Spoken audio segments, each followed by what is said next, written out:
But his obsession with innovation is a mistake, according to a U.S. policy expert. Politicians across the world are falling for it, says Lee Vinsel, and Australia's Prime Minister is one of the most focused. I don't think I've seen a platform as consolidated and put together as in Turnbull's statement, said the assistant professor from New Jersey's Stevens Institute of Technology. There's a lot of the same in the US, but it's been put together over decades. The idea sounds dynamic and progressive, a politician's dream. Yet the danger of concentrating so closely on the new is that you overlook the importance of what already exists. The current discussion of innovation tends to put a lot of emphasis on new things and the role they play in life. But most things are quite old, says Vinsel. Roads, power grids, transport. We often need to maintain or improve what we have already, rather than generate new things.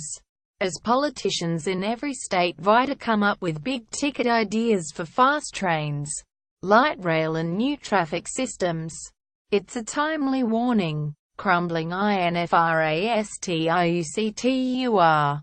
Vinsel doesn't think we should give up innovation entirely, but says it's about balance. His aim is to create a critical discussion and stop us overvaluing the concept, which has become the dominant ideology of our time. When you hear about technology today, it's all about how new things are going to save you.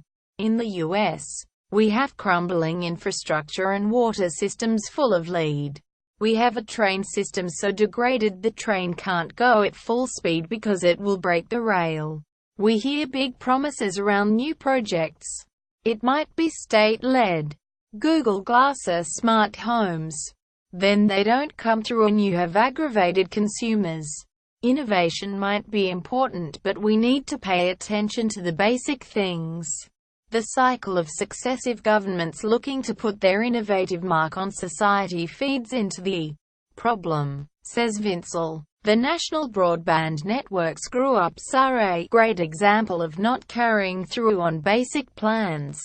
This age of innovation began in the 1970s, which was also the start of an era of growing inequality, says Vinsel. A lot of innovation just ends up putting money into the pockets of people who already have money.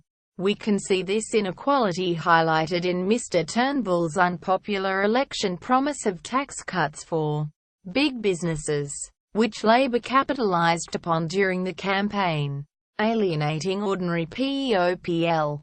In July, West Australian Liberal MP Andrew Hastie slammed the Coalition's innovation-focused campaign strategy for alienating ordinary people. He said there was a disconnect between the policies and everyday Australians concerned about their family's future. In the US election campaign, both sides are talking innovation, but Donald Trump is succeeding with a certain section of the public because he speaks to the maintain a portion left behind by the economy. We shouldn't assume that focusing on innovation will necessarily produce the best results in education, and should remember that invention is the creation of new ideas, while innovation just means fusing them into society. It's a shiny thing, says Vinsel. It's hard for politicians to avoid. Vinsel suggests a more honest reworking of Walter Isaacson's popular 2014 book The Innovators: How a Group of Hackers, Geniuses, and Geeks Created the Digital Revolution. He'd call it The Maintainers: How a Group of Bureaucrats, Standards Engineers, and Introverts Made Digital Infrastructures That Kind of Work Most of the Time. Hear Lee Vinsel's talk, The Innovation Fetish, at the Festival of Dangerous Ideas at Sydney Opera House on the 4th of September at 10:45 a.m. Tickets from $33. Emma.Reynolds at news.com.au